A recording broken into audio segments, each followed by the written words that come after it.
स्वागत है आपका कसक स्टडी सेंटर में। अमेरिका दुनिया का सबसे शक्तिशाली देश है। इसकी सेनाएं दुनिया के हर कोने में मौजूद हैं और कभी भी कहीं भी ऑपरेशन करने को तैयार रहती हैं। लेकिन एक वक्त ऐसा भी था जब एक छोटे से देश ने सिर्फ एक रात में अमेरिका के 6 परमाणु बमवर्षक विमानों B-52 को मार गिराया था। जाने उस घटना के बारे में। आज से 50 साल पहले 200 अमेरिकी B-52 बमवर्षकों ने 12 दिनों में 730 उड़ानें भरीं और वियतनाम पर जबरदस्त बमबारी की थी। इसे द्वितीय विश्व युद्ध के बाद अमेरिका का सबसे बड़ा हवाई हमला बताया गया था, लेकिन उसे इसकी कीमत भी चुकानी पड़ी। वियतनाम ने युद्ध के दौरान एक रात में ही अमेरिका के 6 B-52 बमवर्षक विमानों को मार गिराया था। यह नुकसान इतना ज्यादा था कि तत्कालीन अमेरिकी राष्ट्रपति रिचर्ड निक्सन ने सार्वजनिक रूप से अपने गुस्से का इजहार किया था। दरअसल, उत्तरी वियतनाम के साथ पेरिस शांति वार्ता टूटने के बाद अमेरिकी राष्ट्रपति रिचर्ड निक्सन ने वियतनाम पर आक्रमण कर दिया था। इसके लिए अमेरिका ने सबसे पहले हवाई हमले का रास्ता चुना। TW बीगल ने जून 2000 में एयर यूनिवर्सिटी के school of advanced air power studies में प्रस्तुत अपने रिसर्च में लिखा, निक्सन उत्तरी वियतनामी पर अधिकतम मनोवैज्ञानिक प्रभाव डालना चाहते थे और B-52 इस काम के लिए वायुशक्ति का सबसे अच्छा उपकरण था।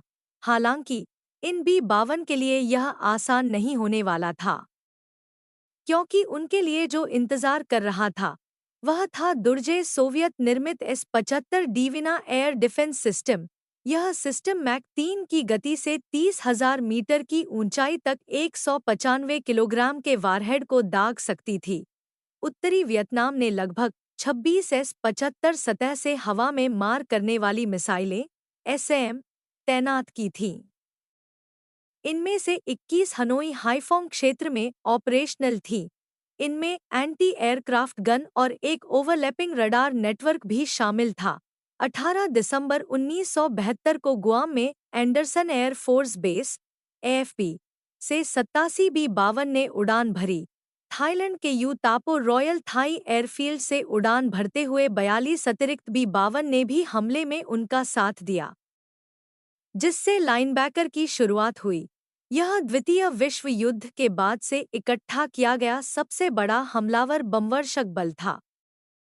लाइनबैकर की पहली रात को उत्तरी वियतनामी सेना ने B-52 बमवर्षक विमानों पर 200 S-75 सतह से हवा में मार करने वाली मिसाइलें दागीं, जिनमें से कम 5 ने अपने लक्ष्य को हिट किया। उन्होंने अमेरिका के 3 B-52 को मार गिराया गया और 2 अन्य क्षतिग्रस्त हो गए। दूसरी रात को B-52 ने बेहतर प्रदर्शन किया। मिशन में उड़ान भरने वाले कुल 93 विमानों में से केवल 2 क्षतिग्रस्त हुए और कोई भी नष्ट नहीं हुआ। लेकिन तीसरी रात तक उत्तरी वियतनामी गनर अमेरिकी रणनीति को समझ चुके थे और उन्हें B-52 चालक दल की तरह ही अच्छी तरह से जानते थे। तीसरी रात को उत्तरी वियतनामी सेना 6 B-52 को मार गिराया गया। बढ़ते नुकसान ने निक्सन को क्रोधित कर दिया। निक्सन को डर था कि अमेरिका ने B-52 बमवर्षक विमानों को अजेय के रूप में प्रचारित किया था, लेकिन यह नुकसान अमेरिकी सेना पर मनोवैज्ञानिक प्रभाव डाल सकता है। दोस्तों, जनरल नॉलेज की अच्छी जानकारी पाने के लिए एक लाइक और सब्सक्राइब करें। धन्यवाद।